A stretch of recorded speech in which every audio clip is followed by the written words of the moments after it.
Malam itu, udara desa terasa lebih dingin dari biasanya.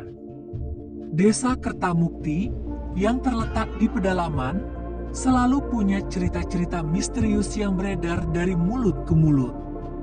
Salah satunya adalah kisah lumbung tua di ujung desa yang sudah lama tidak digunakan.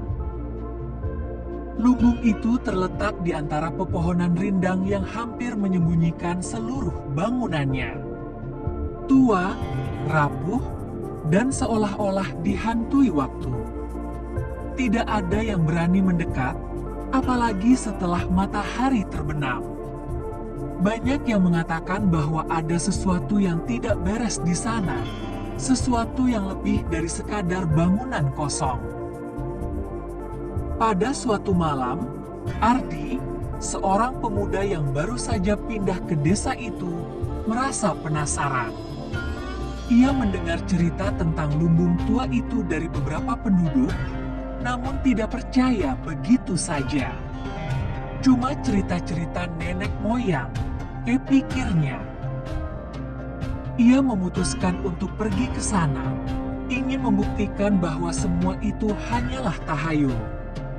Ardi membawa senter kecil dan perlahan berjalan menuju lumbung tua. Suara langkah kakinya bergema di jalan setapak yang dipenuhi dedaunan kering. Angin malam berbisik lembut, namun ada sesuatu yang berbeda malam itu, sesuatu yang membuat rambut Ardi meremang. Sesampainya di depan lumbung, Ardi berhenti sejenak.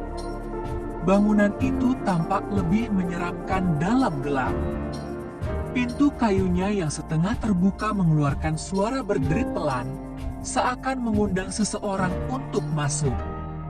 Ardi menegakkan hati dan melangkah masuk.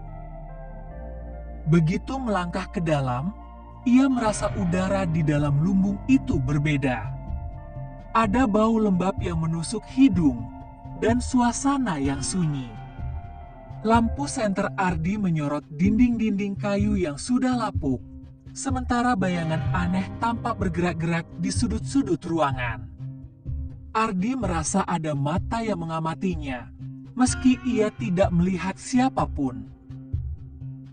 Tiba-tiba, ia mendengar bisikan halus, seperti suara orang yang sedang berbicara sangat pelan. Bisikan itu berasal dari arah tumpukan jerami di pojok ruangan. "Bantu, bantu!" Suara itu terdengar semakin jelas, seperti seorang wanita yang sedang memohon. Ardi merinding. Ia mengira itu hanya angin atau suara dari makhluk lain. Namun bisikan itu semakin keras, lebih jelas, dan terdengar seperti seseorang yang sangat membutuhkan pertolongan. Tanpa sadar, langkah Ardi tergerak menuju tumpukan jerami tersebut. Sesampainya di sana, ia terkejut melihat sesuatu yang menggelikan. Sebuah patung kayu tua yang terlihat sangat usang, seakan berusia ratusan tahun. Patung itu berbentuk seorang wanita dengan ekspresi kesakitan, dan matanya yang tampak kosong namun hidup.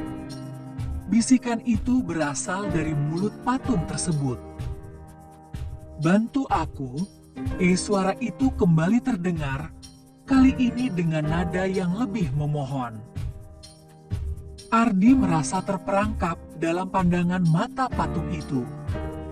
Rasanya seolah-olah patung itu bisa bergerak kapan saja. Namun, saat ia mencoba memalingkan pandangannya, tiba-tiba pintu lumbung yang terbuka sedikit tadi menutup dengan keras. Ketakutan menyergap dirinya.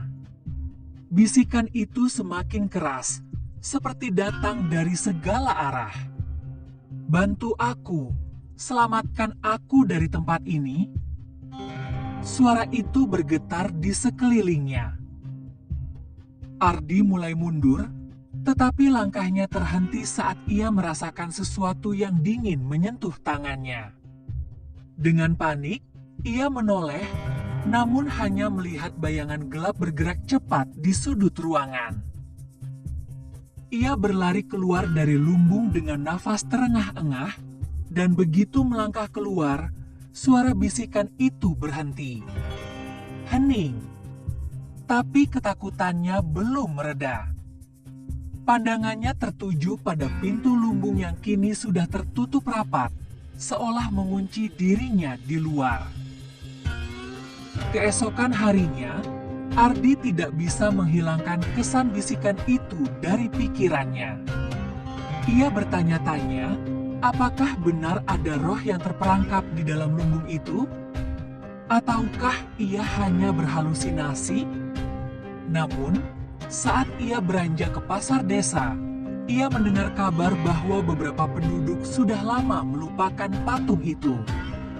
Bahkan, konon, patung itu pernah dimiliki oleh seorang wanita yang menghilang secara misterius puluhan tahun lalu. Wanita yang konon meminta pertolongan melalui bisikan-bisikan yang tak pernah berhenti. Ardi tidak pernah kembali ke lumbung tua itu.